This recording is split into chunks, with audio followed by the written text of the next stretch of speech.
विश्व का प्रत्येक जीव बिना किसी के सिखाए पढ़ाए ही नेचुरल एकमात्र आनंद ही चाहता है। क्यों? इसलिए कि आनंदो ब्रह्मेति बेजानात, वेद कहता है कि भगवान का दूसरा नाम है आनंद। और प्रत्येक जीव भगवान का अंश है। ममैवांशो जीवलोके जीवभूत सनातना।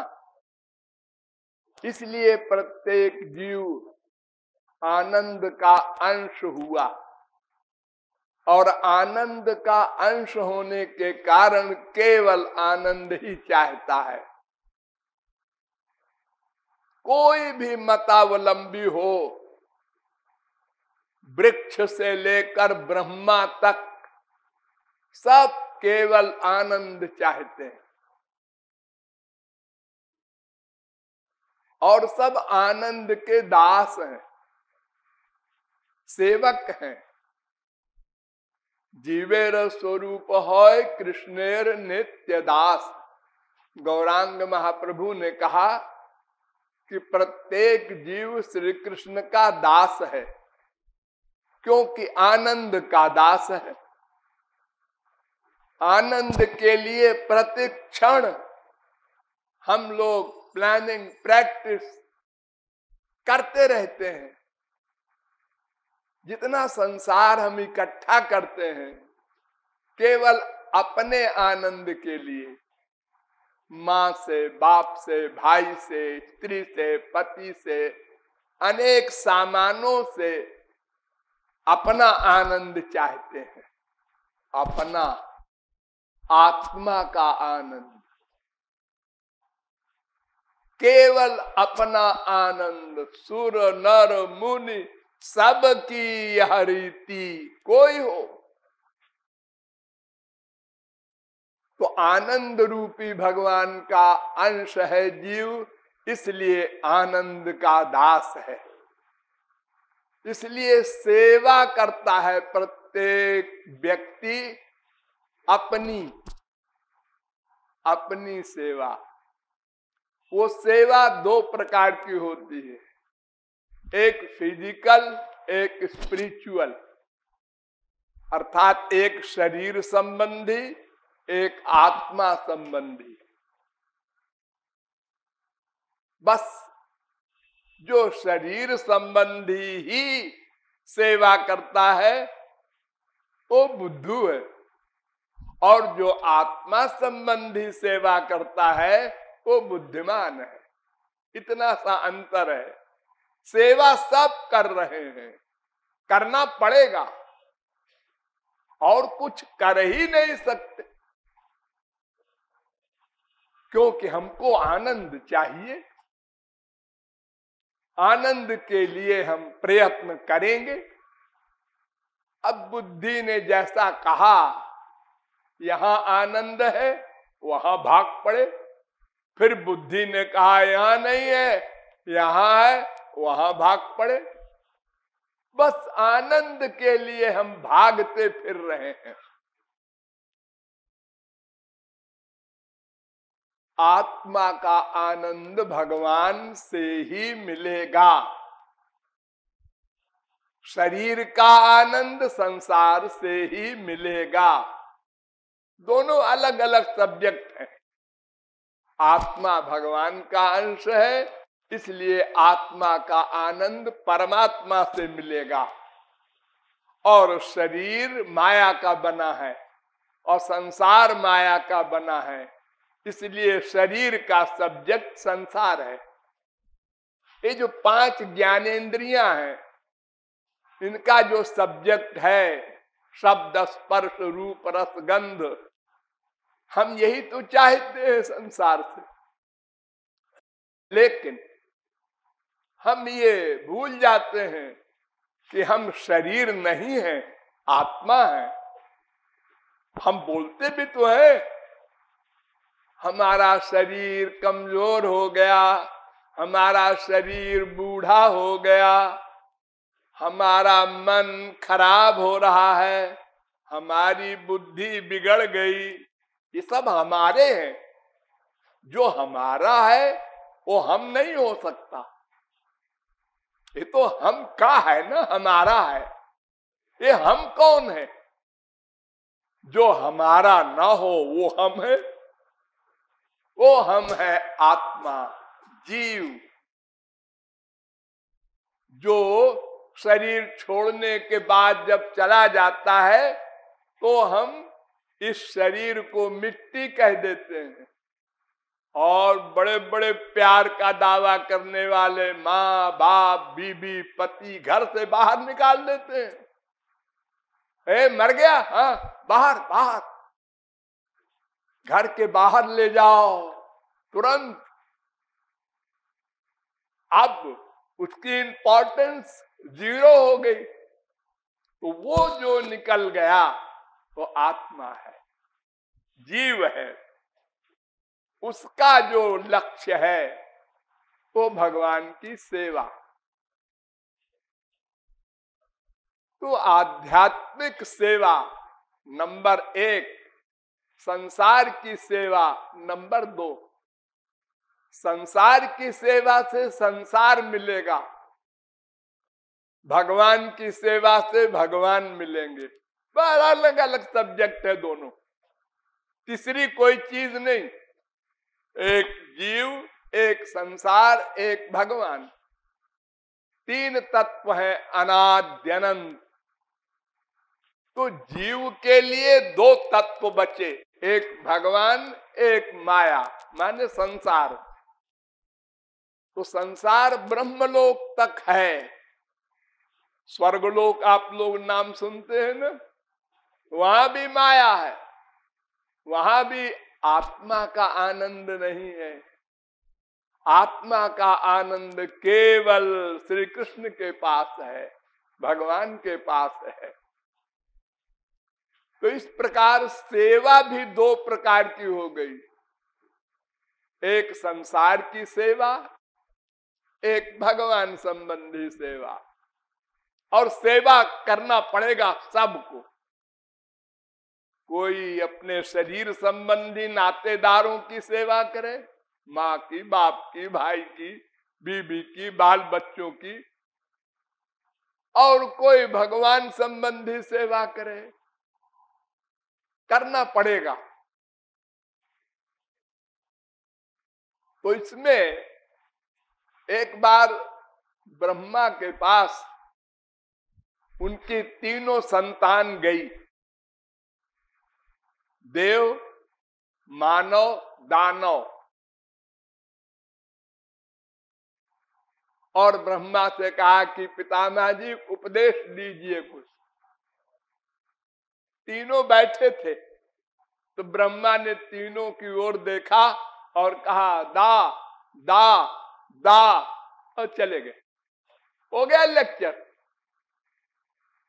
दा दा दा। अब देवता लोग मीटिंग करने लगे, भाई ये पितामह जी ने दा कहा, क्या मतलब है इसका। और मनुष्यों ने भी विचार विमर्श किया, दानवों ने भी विचार विमर्श किया, ये दा माने क्या। कहे पितामह जी से पूछे तो उन्होंने कहा दाम्यत दत्त दयाध्वम।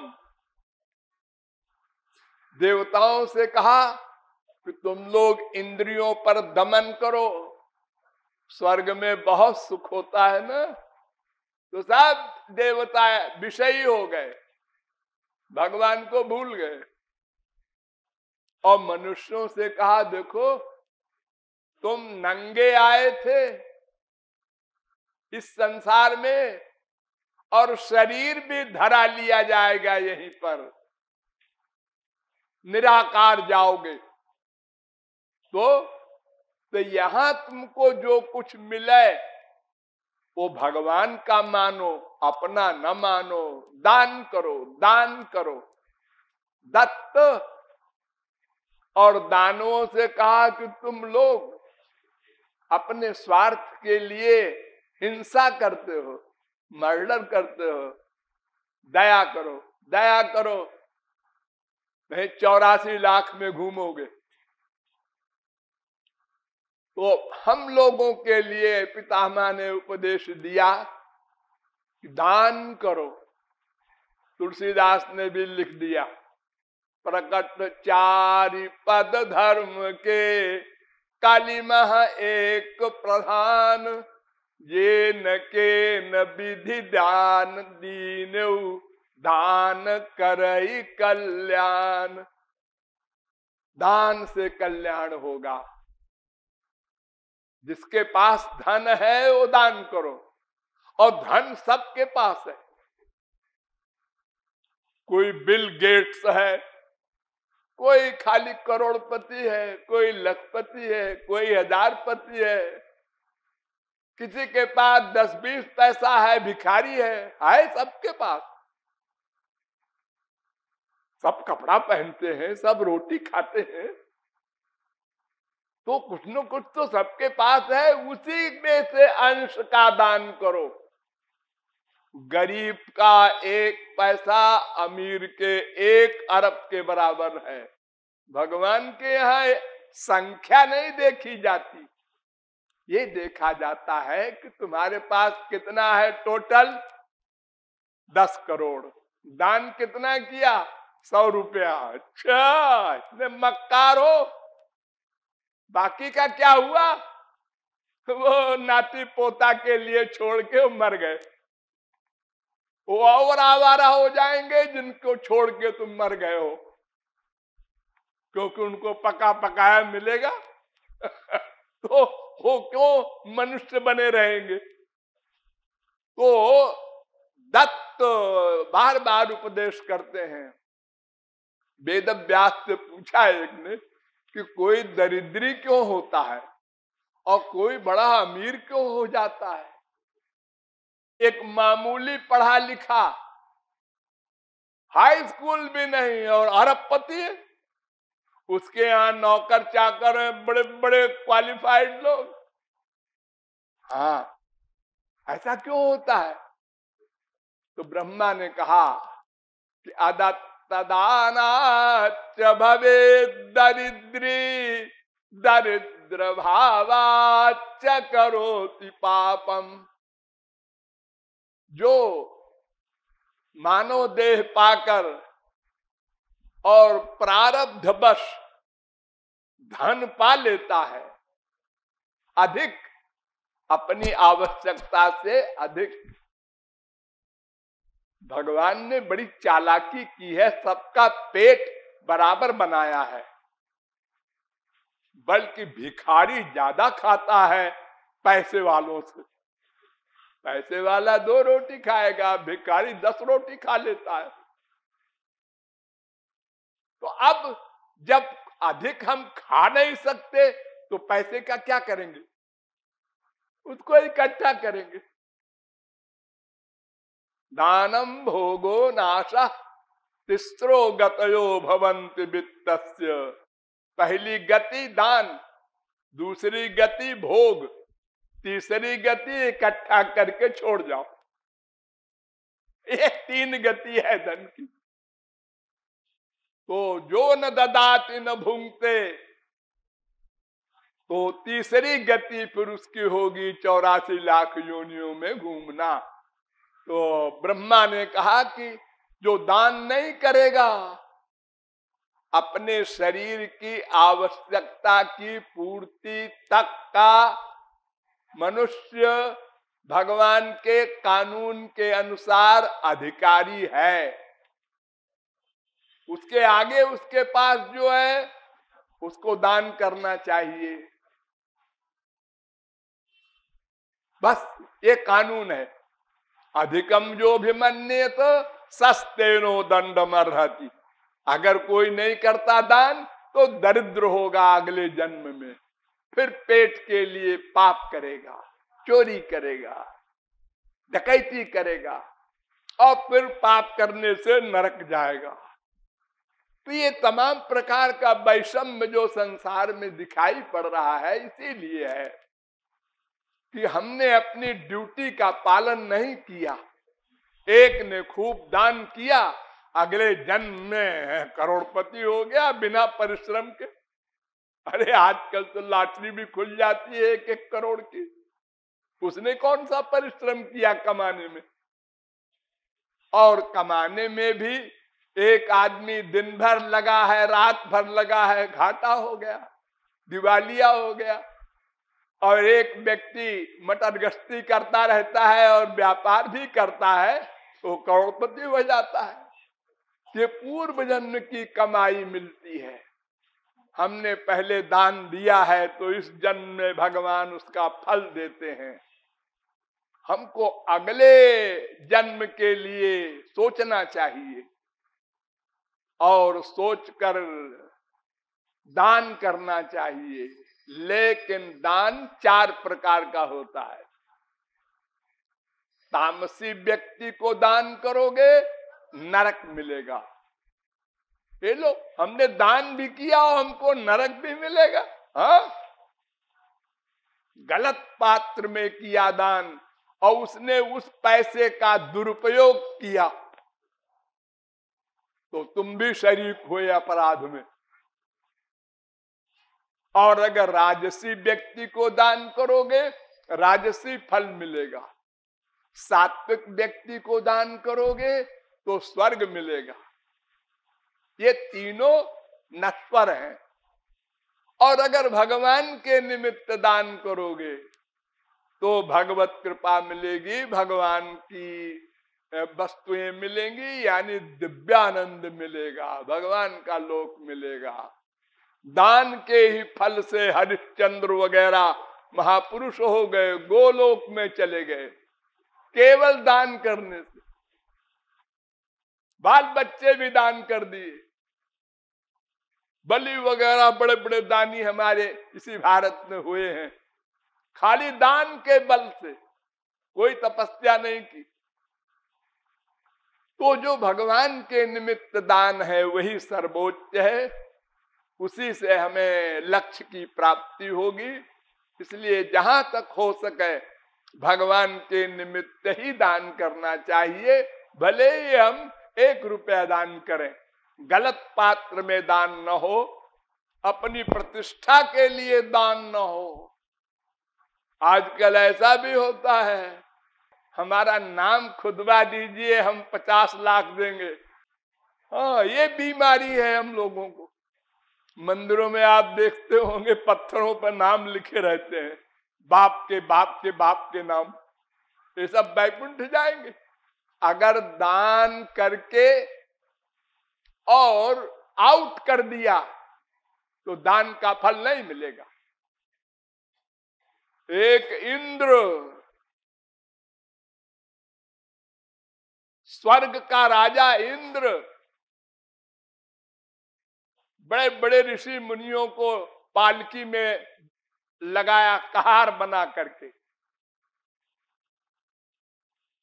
बड़े बड़े ऋषि मुनि डर के मारे पालकी में कहार बने और पिटाई करे हो। उन्होंने कहा इसका पतन करना चाहिए। तो वो विद्वान नहीं था, दान के बल से, अश्वमेध यज्ञ के बल से इंद्र हो गया था। तो ऋषि मुनियों ने चालाकी की। उन्होंने कहा महाराज इंद्र, आप इंद्र कैसे बने थे? उन्होंने कहा मैंने ऐसा यज्ञ किया, मैंने ऐसा दान किया, मैंने ऐसे धर्मशालाएं बनवाई, मैंने ऐसे। वो अपनी सारे दान की बात बोल गया, बस पतन हो गया। मृत्युलोक में कुत्ता बनकर आना पड़ा उस इंद्र को, स्वर्ग के राजा को। तो दान गुप्त होना चाहिए और अहंकार नहीं होना चाहिए कि लोग जाने हमने दान किया। हम लोग एक भिखारी को भी 10 पैसा देते हैं तो अगल बगल देख लेते हैं, ले अरे उसमें भी भगवान बैठा है, जो तुम्हारे अंदर भगवान है वही उसमें है। एक दिन तुम भी ऐसे ही थे। अनंत जन्म बीते हैं सबके और सब प्रकार की दशाओं को भोगा है हम लोगों ने। आज जो है वो कल रहेंगे, ये जरा भी न सोचो। ये परिवर्तनशील जगत है। देखो शरीर में ही कितना चेंज होता है। वो भले ही बिल गेट्स हो, लेकिन जब युवावस्था है, अब बुढ़ापा आया, अब बोलो गेट्स साहब अब तो लठिया लेके चलता हूं। देखो शरीर ने जवाब दे दिया, भोगो दुख। वो पैसा नहीं काम देगा, सब भोगते हैं, क्या करें बेचारे। तो इसलिए हमको दान करना है सही पात्र में। नंबर 2, दान करने में हम उसके बदले की भावना न रखें। अप्रचार हो, हमारा नाम हो, ये भावना न रखें। जहां तक हो छुपा करके दान करें, तो फिर दान का महत्व, अंतःकरण की शुद्धि होगी और फिर भगवत कृपा होगी और फिर मरने के बाद हमको आनंद प्राप्ति होगी। इसलिए बहुत बुद्धिमत्ता पूर्वक दान करना चाहिए और दान अवश्य करना चाहिए। नहीं करोगे सीधे तो टेढ़े करना होगा। शरीर छोड़ना है, हाँ अब जाओ तुम। अरे तो ये हमारा सब कुछ बनाया हुआ, अरे जाओ जाओ, बनाया हुआ तुम्हारा छोड़ जाओ। अजी मैंने बड़ी गाड़ी कमाई से ये हवेली खड़ी की है। हाँ हाँ ठीक है, मालूम है ये दुनिया भगवान की है। हाँ तो किसी की जमीन में बिल्डिंग खड़ी करना तो गलत है ना। हाँ तुमने कर दिया, अच्छा है, ये तुम ले नहीं जा सकते। इसके बनाने में कोई मक्कारी तो नहीं की, नहीं की है तो उसका दंड अलग भोगो और बिल्डिंग छोड़ जाओ। भगवान का ऐसा कानून है। तो हम लोगों को बहुत सावधान रहना चाहिए। खास तौर से पैसे वाले लोग, उनसे बहुत गलतियां हो जाती हैं, अपराध हो जाते हैं। अहंकार के कारण गरीबों को कष्ट दे देते हैं। किसी का अपमान कर दिया, किसी को दुख दिया, तो समझ करके संसार में रहना है। सब में भगवान को मान करके और नम्रता पूर्वक, मानवता जिसे कहते हैं, उसका पालन करना चाहिए। ऐसे दान से हमको मरने के बाद भगवान की कृपा प्राप्त होगी और हम फिर अगले जन्म में अगर कुछ कमी रह गई तो थोड़ी साधना करके भगवत प्राप्ति कर लेंगे। आप लोगों को मैं धन्यवाद दूं, इसकी आवश्यकता नहीं है। ये तो संसार में सब एक्टिंग करते हैं कि आप लोगों ने ये बनवाने में सहयोग दिया, बहुत बहुत धन्यवाद। ये जोकरी है, आपकी ड्यूटी थी, आपने किया, इसमें धन्यवाद की क्या बात है। अरे आप भगवान के दास हैं, भगवान का ये मकान है, आप लोगों ने अपनी अपनी ड्यूटी करके सेवा किया, करना ही चाहिए। इसमें अहंकार की बात नहीं है, हाँ साहब मैंने किया, और करना चाहिए, और अधिक परमार्थ की भावना बनाना है और आगे बढ़ना है भगवान के पास। तभी तो हम एक दिन भगवत प्राप्ति करेंगे। शेष फिर